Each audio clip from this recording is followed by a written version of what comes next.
Don't worry about what's in this book. I'm not worrying about what's in that book. I'm worried about you. There's a... Alright. Number 1. Who are you? And what is your job? I am Maguire Windsor, and I am 21 years old, and I am trying to be a cinematographer. Alright. And what does a cinematographer do?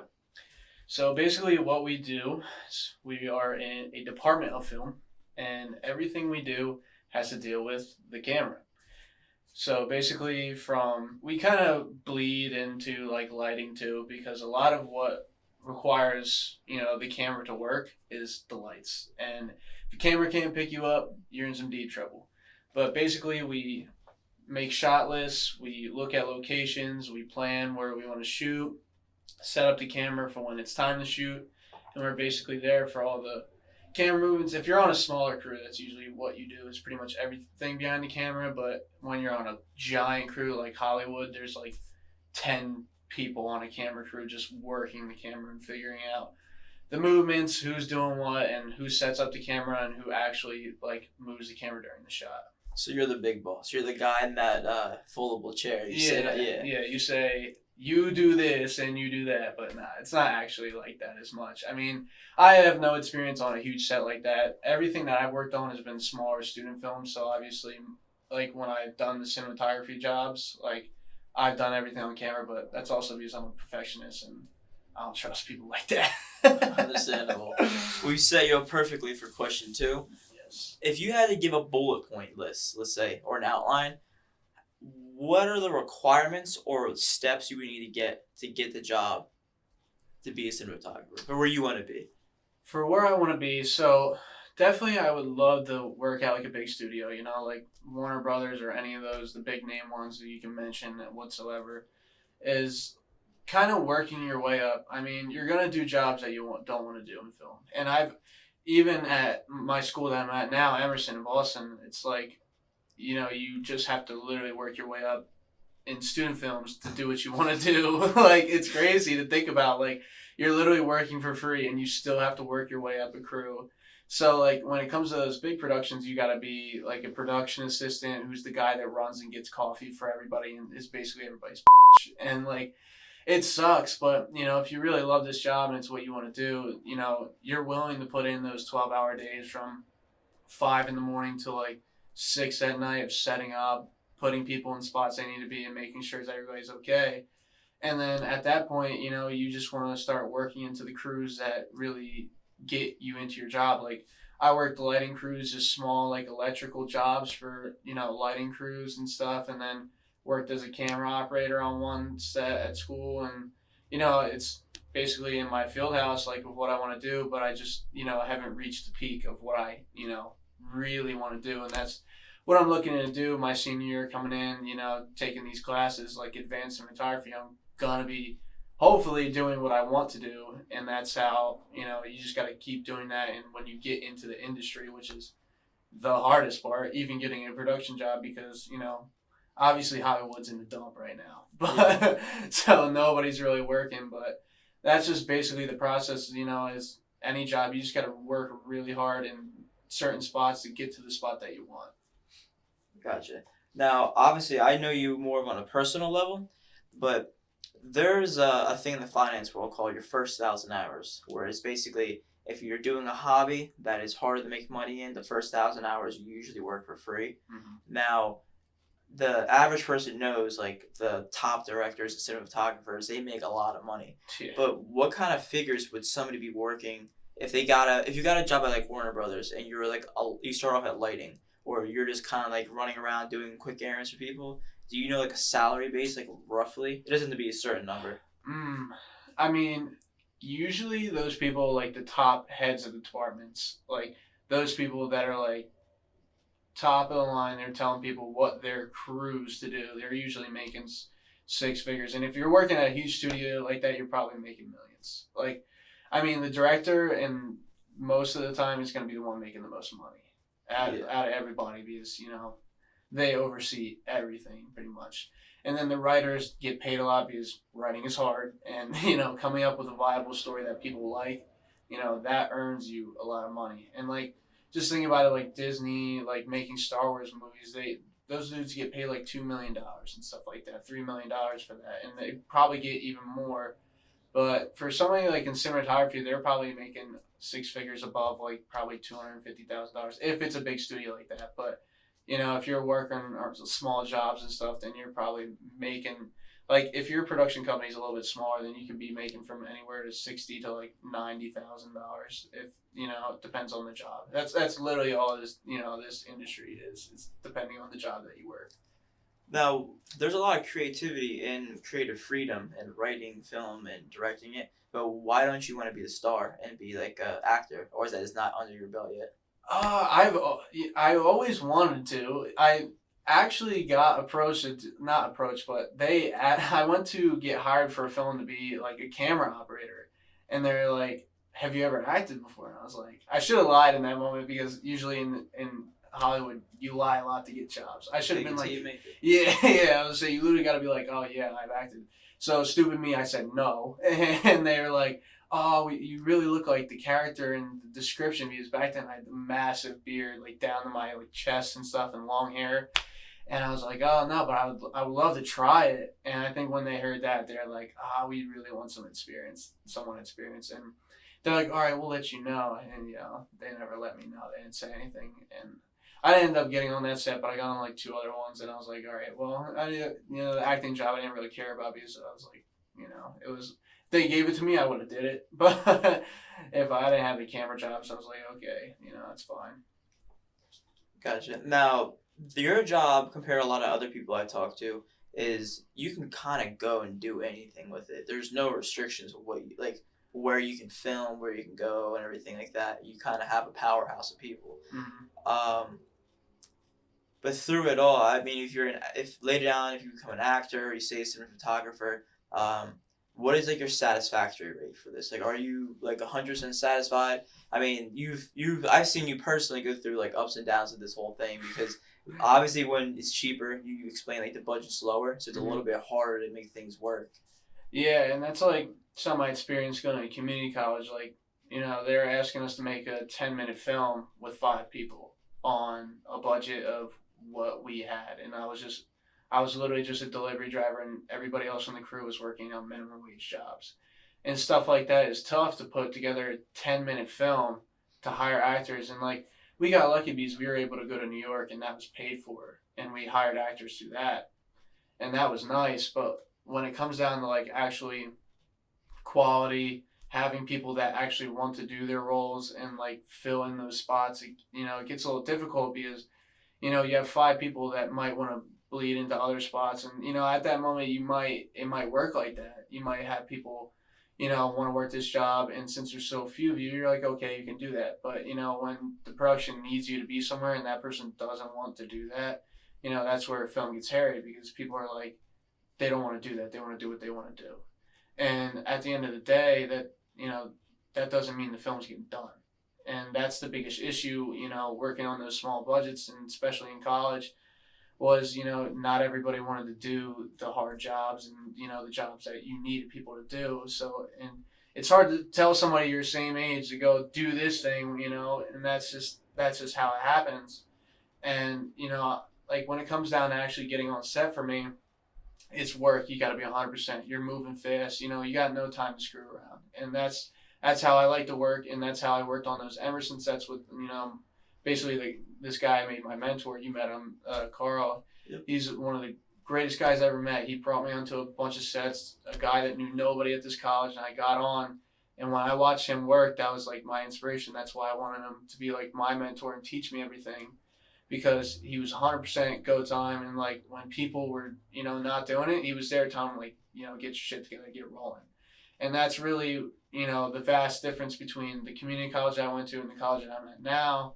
And seeing that huge difference just made me want to do this more and fill those roles in and make sure that when you see this creative idea and you want to see it all the way through the end, you want it to be 100% good, because at the end of the day, people might not like it, but if you make a shit film, people aren't going to like it regardless, because you take that whole film is subjective idea out. If you make a shit film, people aren't going to like it if it's just like, oh, they're like, oh, this looks terrible, this looks bad, because then they're not even paying attention to the story.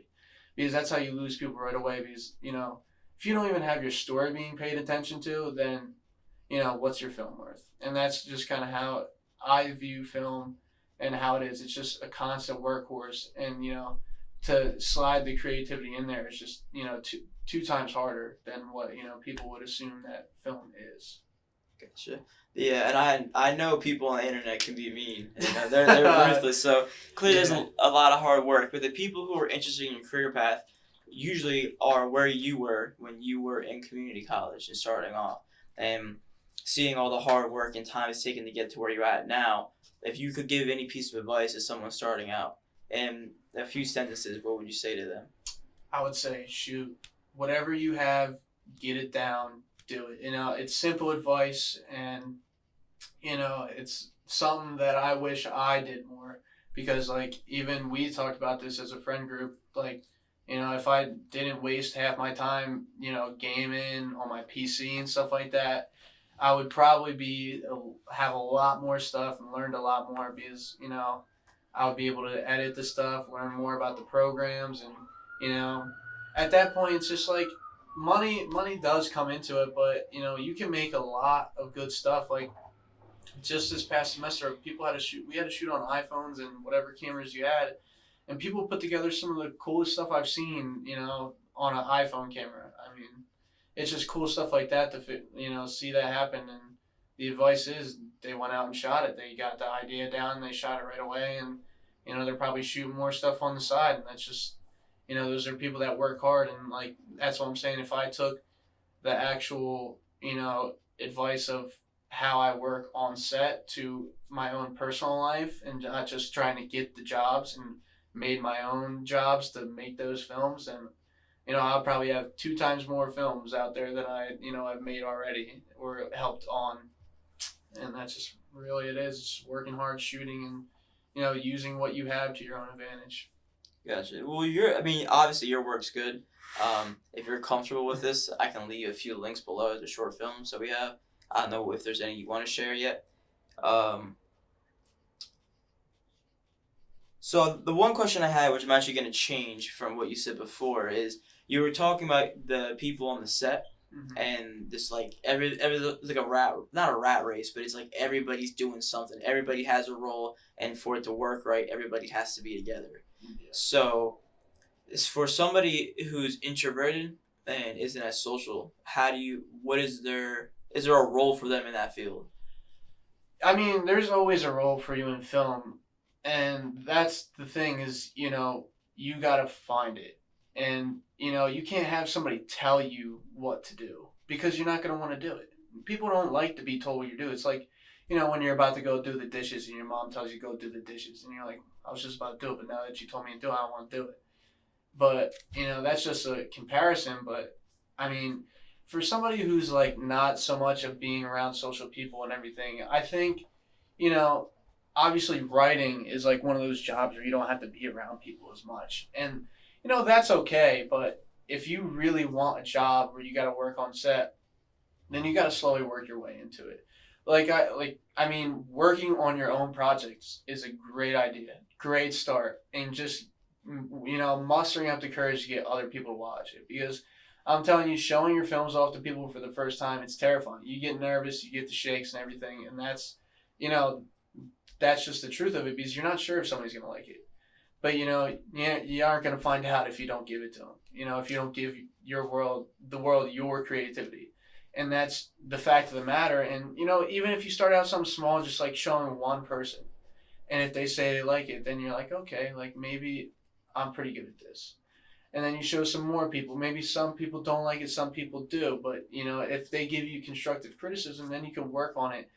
Show the same people, get more people liking it, and then once you figure out how to get like work towards showing just your work to people, then you can try and work with those people. Like, well, not specifically the people that you show, but working with people that are in your career field. Because if you show it to more creatives and they like it and they genuinely like your work, they'll want to work with you, because they're like, oh, another person that I can, team up with, and then you can create something bigger and broader, and an idea that you might have not been able to do by yourself. And that's just working into it. You got to keep mustering yourself up, because even some of the films that I shot, like, just by myself, I'm like, oh, I don't want to post this on Instagram, I don't want to post this stuff, or like on YouTube or anything. People aren't gonna like it, everything is and then I'm just like, they're gonna make fun of it. At the end of the day, who cares? that's Yeah. and that's just sometimes my personality fitting into it, because it's like, what are people gonna say? Like, oh, you made I'm like, oh, I made up.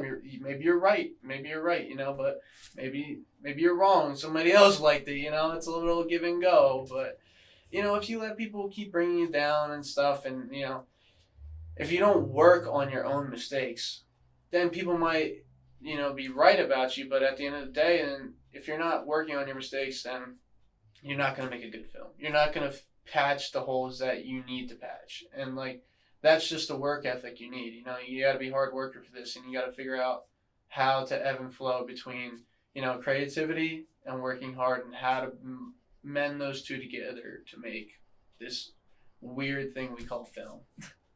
Yeah, I want to emphasize. I think you made a really good point about talking to other creators in your field and them wanting to work with you, because I feel like that's really important. Because who you know, I feel like is a big deal. Mm-hmm. And you explained yourself how you deal with the haters of the job, so you answer another question, which is good, because having a carefree attitude towards people who disapprove is a way easier to live.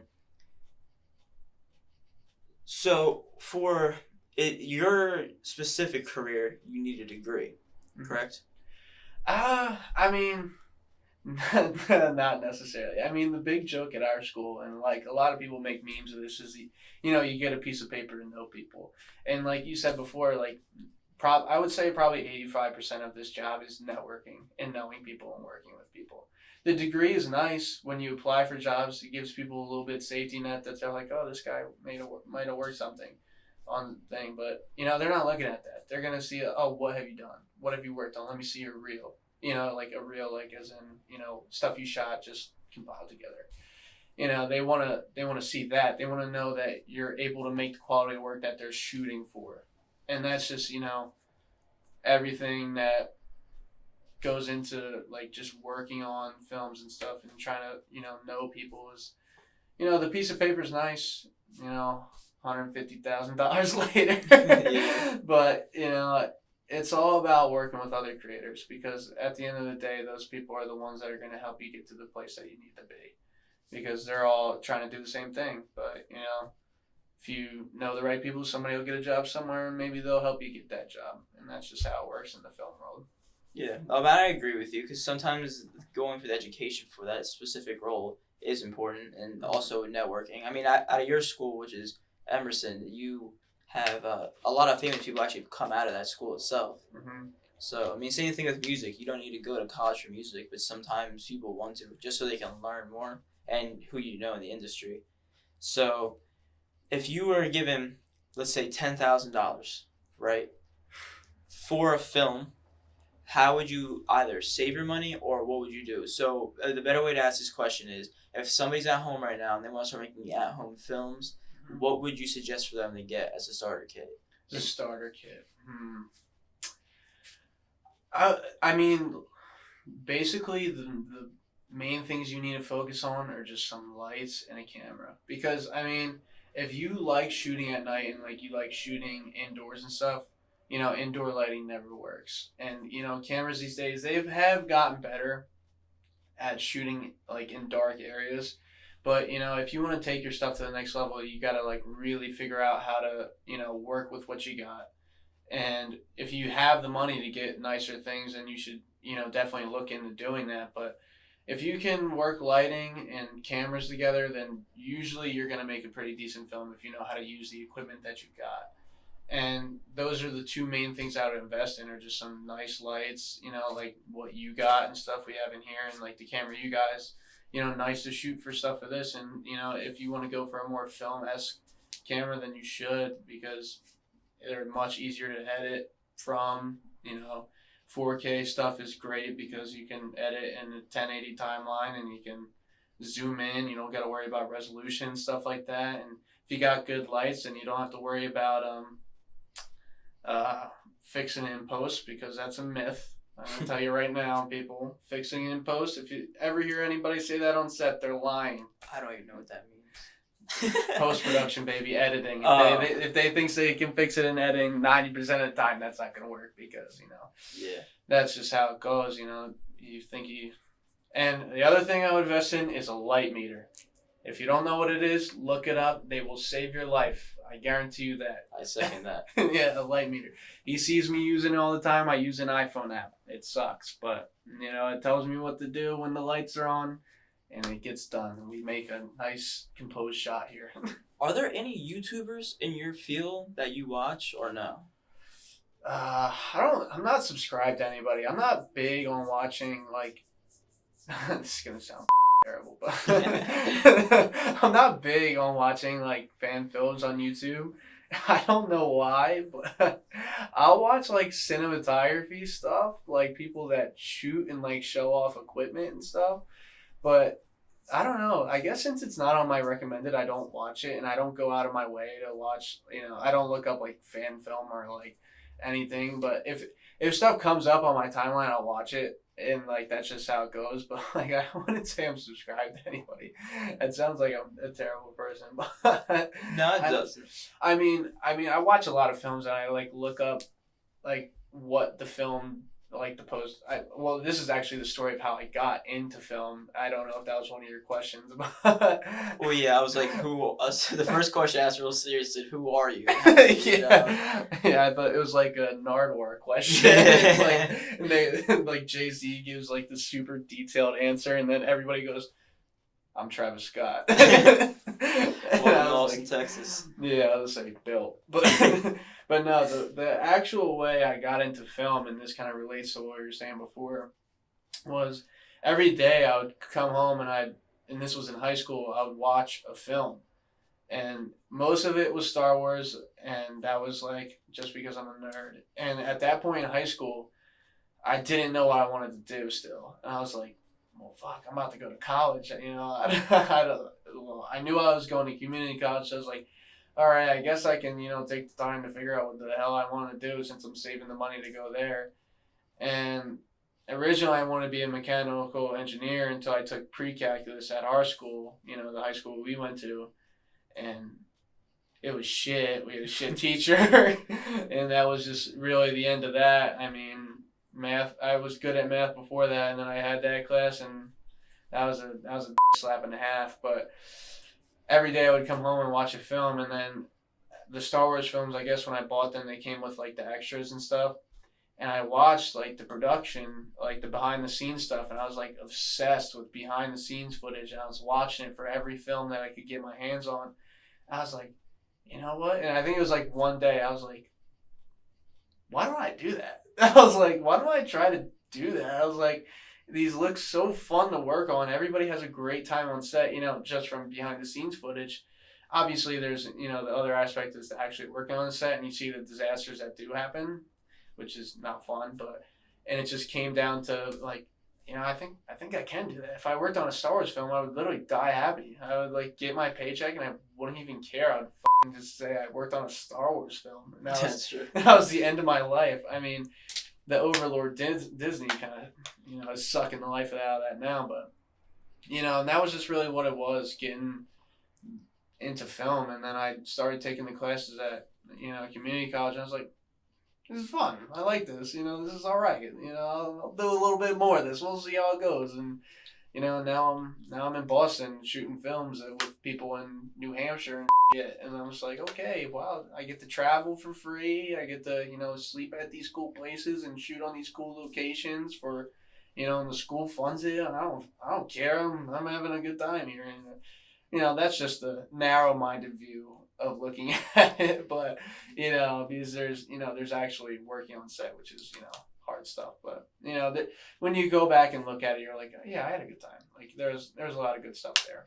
Gotcha. Now I'm just checking because my camera records for 30 minutes at a time, or at 25.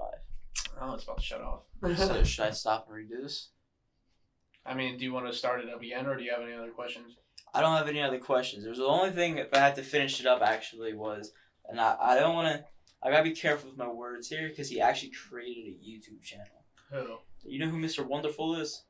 The bald guy from Shark Oh Tank. yeah. The one who just kind of says it how it is. Mm-hmm. I don't want him coming from my throat because he does. He got into the finance section of YouTube. So we'll see. Yeah, I seen one of his videos suggested under yours. Yeah, it I was was like, oh shit. I was like, this guy's making videos now. It's pretty cool. I mean, the dude's like kind of weird outside of the show. I like him, but I just never expected him to be like that. But he told a story about how he made his first million, and he actually got introduced to film.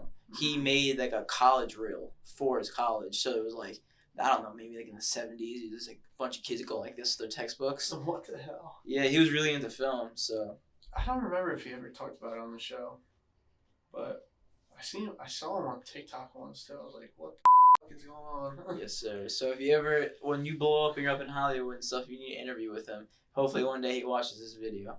Yeah, Mr. Wonderful, I want to work with you, you bald head. We'll cut that part, but you bald headed shit. Is there any closing statements for the people at home? Oh man, if you want to do film, just don't tell your parents because they'll look at you and they'll say, "What the f- wrong with you?" And then they'll ask, "What the f- wrong with that kid?" Dude, I kind of look like Billy Wonka. If you were the Gene Wilder version. That's fucked up. Alright, these are coming off. I was trying to do something new for the show. I mean, this is the first episode ever. But if you guys found any value in this, like, subscribe, comment any questions. He's actually a personal friend of mine, so I can ask him directly for you. Top comment, I'll just ask, so I'll pin it to the top for you guys. Like, subscribe, and we'll see you next time.